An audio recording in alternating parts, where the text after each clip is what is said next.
देशातील अग्रगण्य बँक म्हणून ओळख असलेल्या ICICI बँकेत जर तुम्ही येत्या 1 ऑगस्टपासून नवीन खातं जर उघडणार असाल तर तुम्हाला या अकाउंटमध्ये म्हणजेच बचत खात्यात सेव्हिंग अकाउंटमध्ये तब्बल 50,000 रुपये बँक बॅलन्स ठेवणं अनिवार्य असल्याचे निर्णय जो आहे तो या बँकेकडनं घेण्यात आलेला आहे।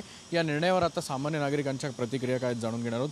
50,000चा बॅलन्स मिनिमम तुम्हाला अकाउंटमध्ये ठेवायला लागणार आहे। निर्णय कसा वाटतो? अतिशय चुकीचा निर्णय आहे, बँकेची मनमानी आहे।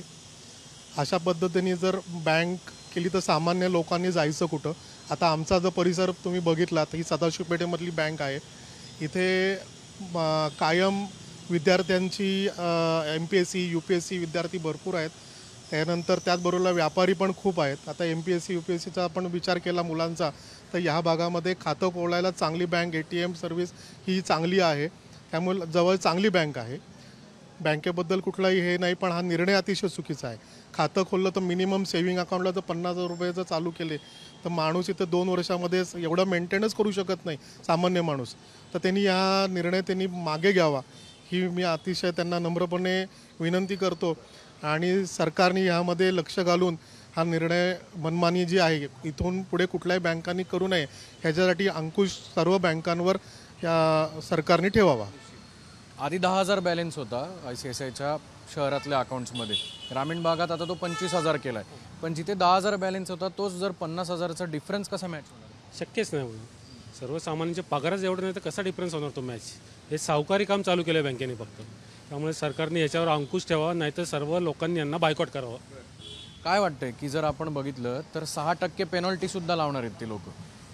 ॲक्च्युली याच्यामध्ये माझ्यासारख्या मिडल क्लास माणसाचं नुकसान होतं आहे, कारण माझ्यासारख्या माणसाला जर पगार 25-30 हजार असेल, भाड्याचं घर असेल आणि 4 लोकांची जबाबदारी सांभाळायची असेल तर हे प्रॅक्टिकली शक्य नाही आहे। महिना अखेरपर्यंत सेव्हिंग जी आहे ती सगळी संपून जाते आणि मग याच्यामध्ये माझ्यासारख्या सर्वसामान्य माणसाला रोजचं जे डेली रुटीन आहे ते सुद्धा मॅनेज करणं इम्पॉसिबल होतं महिना अखेरपर्यंत। आणि मग जर याच्यामध्ये जर बँकेने हे जर नियम जर लावले तर हे सरकारी नियम जे आहेत हे मान्य आहेत, पण सर्वसामान्य माणूस माझ्यासारखा जो एकटा कमवतो ज्याच्यावर 4 जणं सांभाळायची आहेत, आज कोविडनंतर सर्वसामान्यांचं जगणं ऑलरेडी मुश्किल झालं आहे। मार्केटमध्ये कॉम्पिटिशन आहे, ऑनलाईन बिझनेस चालू झाले आहेत, इन्कम जिथं इन्सेंटिव्ह यायचे ते कमी झाले आहेत, म्हणजे जे पहिलं खर्च कमी होता आता खर्च जास्त झाला आणि इन्कम कमी झालं आहे। तर याच्यामध्ये बँकेने ह्या सगळ्या गोष्टींचा विचार करावा असं मला वाटतं आहे। सामान्यांना परवडेल? हा नाही नाही, अजिबात नाही परवडणार। कसं परवडूच शकत नाही ना, निषेधच म्हणावा लागेल याला पूर्णपणे।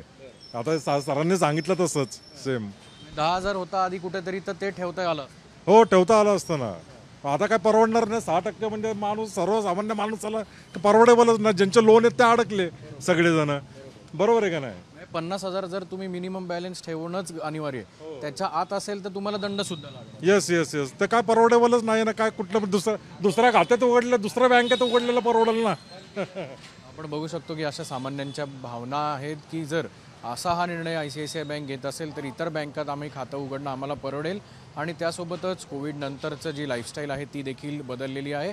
त्यामुळे 50,000चा जो ठेवीचा निर्णय सेव्हिंग अकाउंटमध्ये ICICIने घेतलेला आहे तो मागे घ्यावा आणि सरकारने सुद्धा या निर्णयात कुठेतरी लक्ष द्यावं अशी सामान्य पुणेकरांची मागणी आहे। कॅमेरामन आदर्श कटकेचा अक्षय बडवे, साम TV न्यूज। आता isakal.com आहे देशातील नंबर 1 ची मराठी न्यूज वेबसाईट।